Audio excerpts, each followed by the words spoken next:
Leadership Forum, a setting where local leaders and myself will converse on local issues and the future of our wonderful community. Today I would like to welcome John Alexander, who is the Chief Executive Officer of the Livingston Medical Group. Welcome, John. Thank you. Thank you for having me. John, can you tell us a little bit about the mission and the purpose of Livingston Medical Group? Sure, I'd be happy to. Livingston Medical Group was founded almost 40 years ago on the premise of providing comprehensive primary and preventive care to the patients and community of Livingston, specifically those that couldn't afford it, uninsured and underinsured. But we see everybody that comes to our doors. Wow, that's great. Tell us about your background and experience as a Chief Executive Officer. Sure. Lived in the Central Valley since about 1989. Between my wife and I, we have 4 children. Some live in the area, some have moved away. But started working, my first job in the Valley was working for Gallo Winery, hiring migrant farm workers. And so that was my first exposure to agriculture. Then I got a human resources degree and hired and trained people, seasonal farm workers. And then actually about the year 2000, a little community health center in Merced needed a human resources director. So I was hired as their first human resources director and fell in love with community health. Providing care to those that need it. I came in and I saw in a little 12 by 60 modular building a doctor and a dentist that had come in early, were going to stay late, saw every patient that needed to be seen, and got every kid ready for and vaccinated for school. And I went, oh my God, this is what I want to do.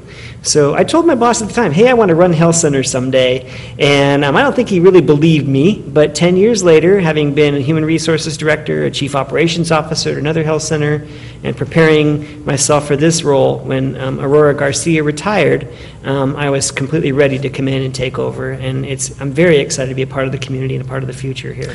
Well, I'll tell you what, John, I know since the first time that I met you, which was approximately about a year, almost a year and a half ago, when we conversed, when we had our conversation, or the first time we met, I could just see this passion in you and the hunger that you have to make something happen positive for our community. And that's something that I appreciate about you. Thank you. Tell us about the many people that are served each day and each year at the Livingston Medical Group. Okay. Primarily, as I mentioned, we serve uninsured patients, and uninsured are folks that also might qualify for Medi-Cal, may not. People with high premium insurance policies that can't afford that to pay the costs of health care up till they reach their premium top. And then, of course, people with health insurance also come because of the quality of the care that we produce. We are open 8 a.m. to 8 p.m. Monday through Thursday, and then Fridays 8 to 5 and Saturdays 8 to 4. So we provide 6 days of service. We see approximately 200 patients a day, and that tallies up to about 51,000 patients seen last fiscal year. Wow. It's 13,000 different patients, but 50,000 visits. Wow, that's incredible. Tell us the demographic characteristics of the people who come to the clinic. It's primarily those that are middle to lower income, from a variety of backgrounds. Obviously, in our area being agrarian, we serve a lot of Punjabi patients, a lot of Hispanic patients, of course Caucasian, a few Hmong, and believe it or not, quite a few Portuguese folks come to our facility. Wow, that's great.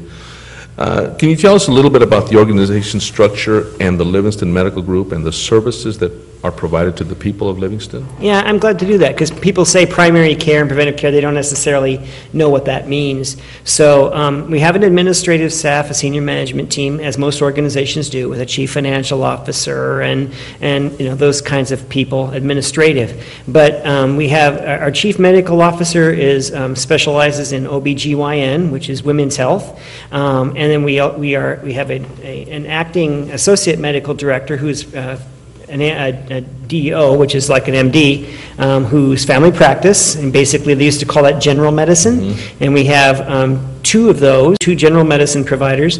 Then we have a pediatrician now full-time, which is very exciting because it's something we never had before.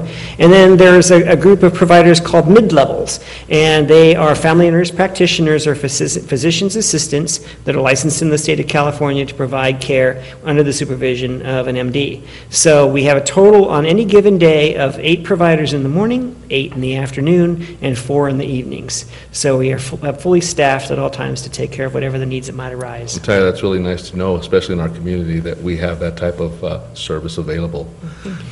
Tell us about the overall financial condition of the Livingston Medical Group, and what are the principal sources of funding, and what are the expenses? Oh, that's great. We are what's called a federally qualified health center. It's different than maybe your private practice physicians or what's referred to as a rural health clinic, in that we do receive some money from the government in the form of a grant to help cover the costs of providing care to uninsured patients. It's about 10% of our budget. We get about $700,000 from that. It takes about $7 million a year to run the organization. I'd like to close just like I started. I'm extremely proud to be here. This is an exciting opportunity for me as an individual, and yet to support 100 staff members and make sure that they have jobs that they love to do and that they have the tools they need to do those jobs, and then in turn to provide care for 13,000 patients and many, many more in the future. It's an exciting time to be a part of the community in Livingston, and I'm very proud to be here. Well, thank you, John. It's been a pleasure to visit with you this morning, and I want to take the time to thank you for taking the time out of your busy schedule to be part of this segment of the Mayor's Leadership Forum. Thank you very much. My pleasure. Thank you. Have a great day. Thank you.